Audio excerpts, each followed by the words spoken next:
I am at Schönbrunn Palace in Vienna, Austria, one of Europe's most magnificent palatial complexes. There are numerous attractions to visit here, including a museum that most visitors look over, the Imperial Carriage Museum. It is located inside the former riding school here at Schloss Schönbrunn. Of course, the imperial family and their court had hundreds of fancy coaches and other vehicles throughout the centuries, and many were preserved and are now on display here at Schönbrunn. This first vehicle is the oldest in their collection.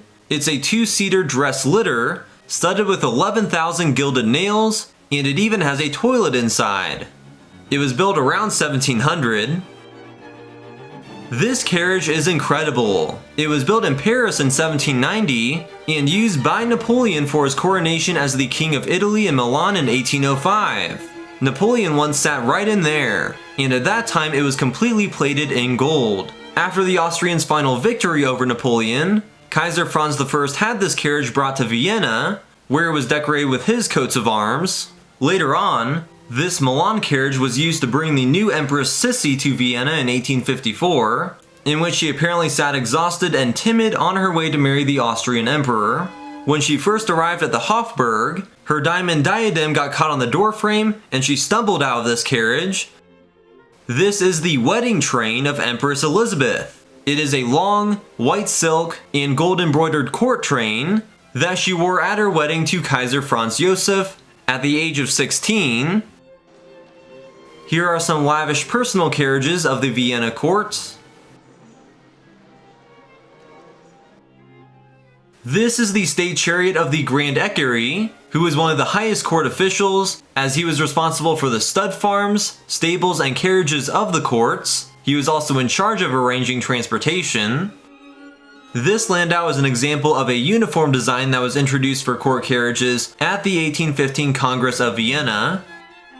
This chariot was built in 1887 by a famous coachmaker in the quote latest manner of the day. These were quite common on the streets of Europe at that time.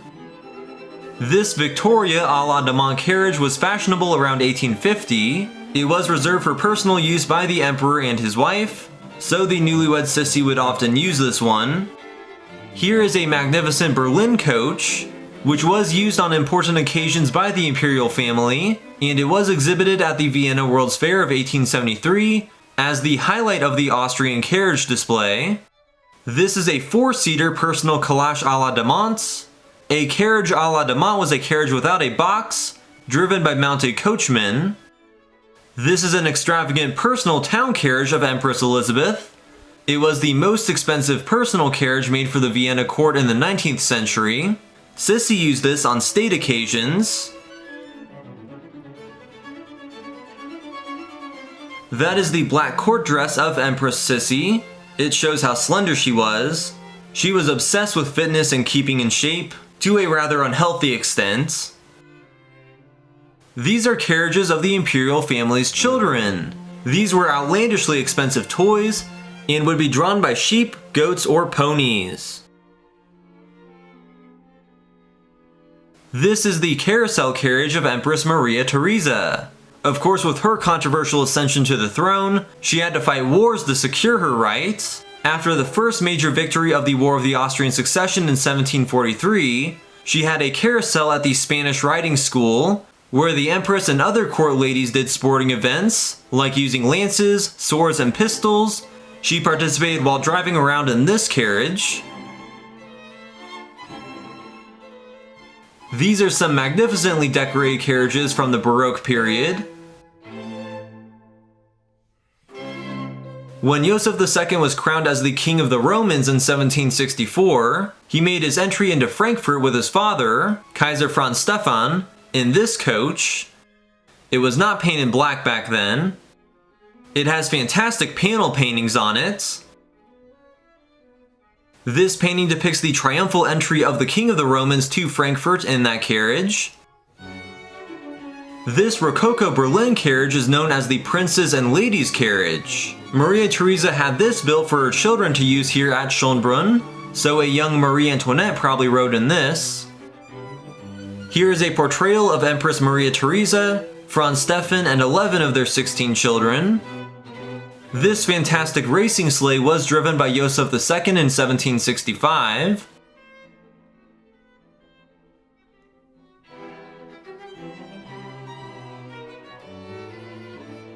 This is the Imperial Carriage, the most elegant and important coach of the Vienna court. It would be used by the imperial family only for special events. For example, Empress Elizabeth used this magnificent Baroque carriage in 1867 when she rode to her coronation as the Queen of Hungary at the Matthias Church in Budapest. It was used for the last time during the Hungarian coronation of the last Kaiser. It carried Empress Zita and the Crown Prince Otto to the church. There is a line of horses in front of the imperial carriage. They are wearing the imperial harness. It was made for the coronation of Ferdinand I in Milan in 1838 and was used for other imperial coronations with this carriage. As mentioned, this museum is housed in a section of the riding school at Schönbrunn, where they would train stallions. This was Sissy's saddle that she would use here. The Empress was one of the most skilled horse riders of her day. She absolutely loved it and would stay on the saddle for 6 hours at a time. The saddle is surrounded by 24 portraits of the Empress's horses. She maintained a stable of over 30 horses at a time and had the court painters make portraits of them. She even had a riding chapel that was decorated entirely with horse portraits. I really wish that was still intact. And here's some of Sissy's horse riding gear. And here are some more horse portraits. These were Karl VI horses that were painted in the 18th century.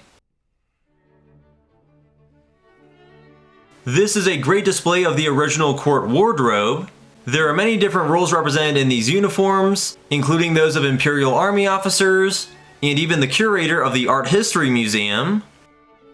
The next display features many vehicles from members of the court nobility. This coach was built for Prince Karl Philipp Schwarzenberg, who conducted marriage negotiations between Napoleon and the Habsburgs. Napoleon's confidant Marshal Berthier went from the Schwarzenberg Palace to the Hofburg in this carriage to ask Kaiser Franz II on Napoleon's behalf for his daughter's hand in marriage. This carriage was made for Napoleon's wedding to Archduchess Marie-Louise in Paris in 1810. Originally it was decorated in Greek and Egyptian styles, before the archbishops of Vienna got a hold of it. This was the town chariot of the Prince's Windisch Greats.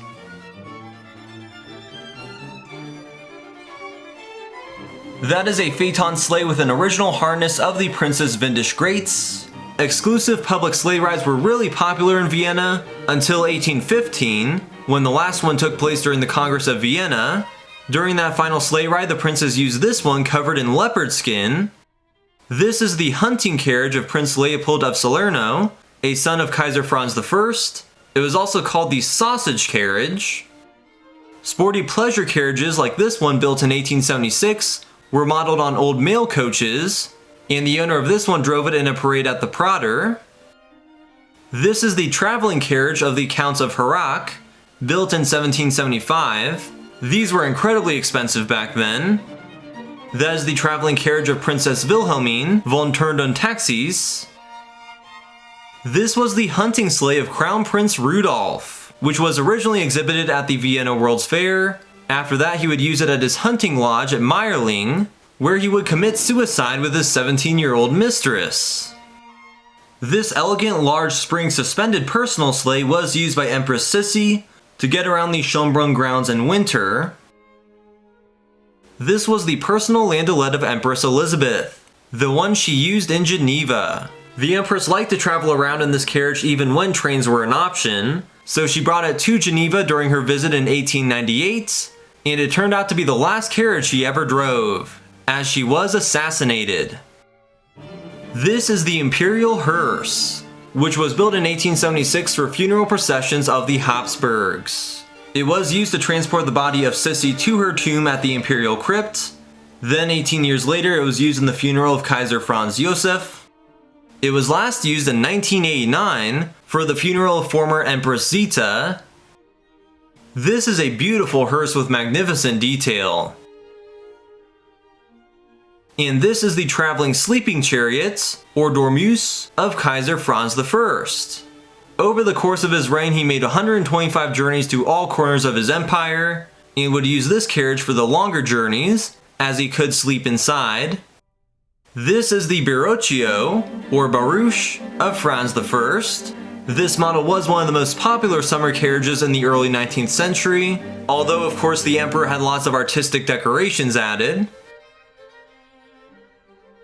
The last Habsburg coronation was that of Karl I as King of Hungary in late 1916. This is actually the Hungarian coronation attire worn by Crown Prince Otto, the heir apparent at the coronation of his father. And here is a painting of Otto exiting the Imperial Carriage we saw earlier at the Matthias Church in Budapest, wearing that attire. His mother Zita is inside the Imperial Carriage. Of course, Karl's reign did not last long, and the family was exiled. This is the Imperial motor car. Beginning in 1909, automobiles started replacing carriages in the Vienna court.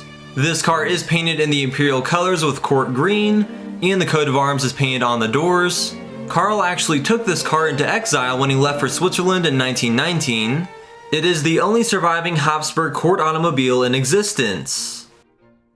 The final vehicle of the Imperial Carriage Museum is the race car of Ferdinand Habsburg, the son of Karl von Habsburg, a grandson of Otto, and yeah, he is a race car driver. The heir apparent of headship of the House of Habsburg drove this art car in 2014. That's really cool.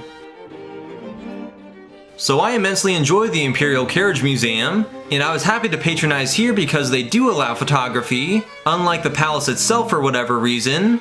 They have some amazing carriages on display here. Definitely stop by here on a visit to Schönbrunn. I hope you enjoyed this video. If you did, then please like it, share it, and subscribe to my channel for more. I have many other videos on museums and historic locations across Europe and America, including other episodes on Vienna, as well as a tour of the grounds and gardens here at Schönbrunn, and the Tiergarten, the world's oldest zoo. Those videos are linked in the description. Thanks for watching.